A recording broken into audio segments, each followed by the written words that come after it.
I have been starved for content for Project L, and I have a survey that I think a lot of people did not receive that is clearly for Project L. This fighting game is so amazing and so exciting, and I've been craving it every single moment of my life. And anytime someone talks to me about FGC, I just tell them, yo, I want to play Project L. It is so craving. Like, it is such a craving that I've had ever since I saw the trailer after the Arcane season ended. Then I got this random survey and I said, no way. This is a Project L survey and I'm so hyped. I've been playing League of Legends for years, since season 3, that's 2013.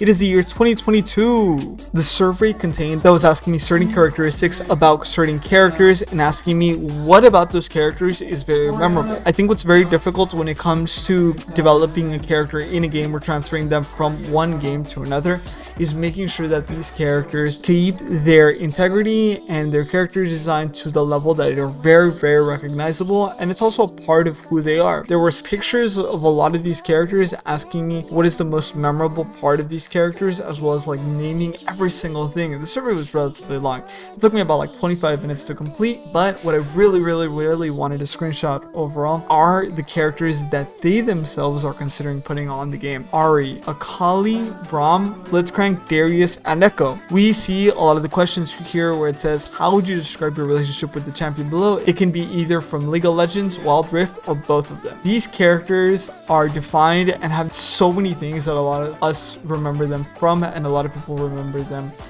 in completely different ways. So that's why these questions and these surveys are very useful, because at least you can kind of get this very core idea of like what exactly are people memorizing, or what exactly are these people thinking about when they see this character. For me, Ahri was the Nine Tails, and her charm and her facial as well as her clothes design is very unique and very specific to her. Akali being her weapons, I don't even know what they're called, and Akali having half of her face covered, or being a ninja, an assassin. Braum has huge shield as well as just the mustache. I think it was something very memorable.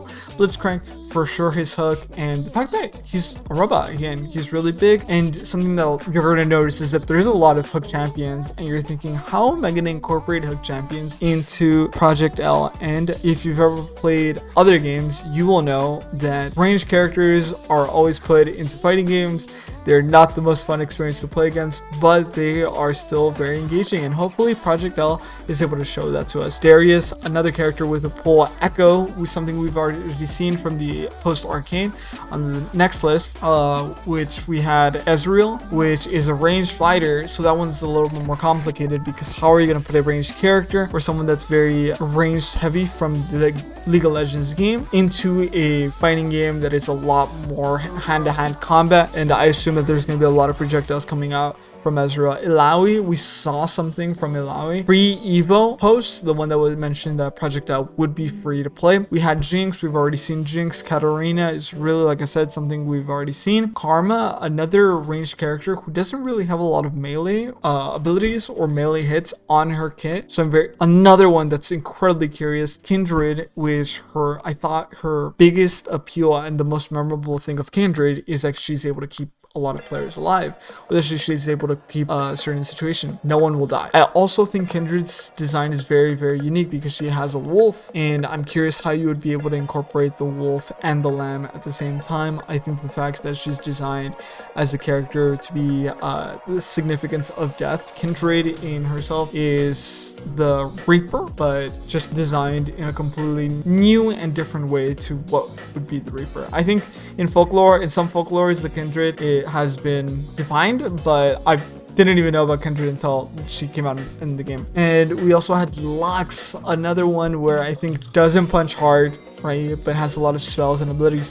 Remember that Project L is a 2v2 game where you're gonna have two characters and they're gonna face off against two characters. That's all we know as of right now. It doesn't seem like they've changed that so far. We had Rengar, which is incredibly fun, but I also think Rengar is a very big body, at least in the game, and I'm curious if that big body would transcend or would move forward into the Project L game. We have Riven, which is super hyped to even like see, and it would be really cool to have like a lot of combat between Riven, Darius, and other characters. Senna as well, a projectile character. Are you going to use her large gun to like just smack other characters? very curious about that one. But a lot of ranged characters on this list of characters that they themselves are thinking about incorporating into the game. We have Set, which is a brawler, constantly punching and throwing up punches, as well as bringing players in. Something that I think is very memorable for Set is his dunk and him being able to put two players together or two enemies together. And Thresh, another character that a lot of people are speculating of how it's going to be incorporated into the game, because Thresh is a fan favorite support, and I think because of that it's going to be incorporated by a very easy one, and I think it's very straightforward. The gauntlets, they've developed a lot of Vi on Arcane, so I think a lot of that theme is going to stay. Yasuo would be super hype. I'm just curious how ranged he's going to be, and if he's going to play like a Kaiki Scare from Guilty Gear. Teemo is incredibly small. I know if you play Dragon Ball Fighters, you have like small Goku, so I'm curious if that's simply going to be the idea. His character model is practically the same and not necessarily differentiated, but it might be a little wonky, and I'm curious as to how they would incorporate Teemo. Would they just put him on top of a big mushroom and they would just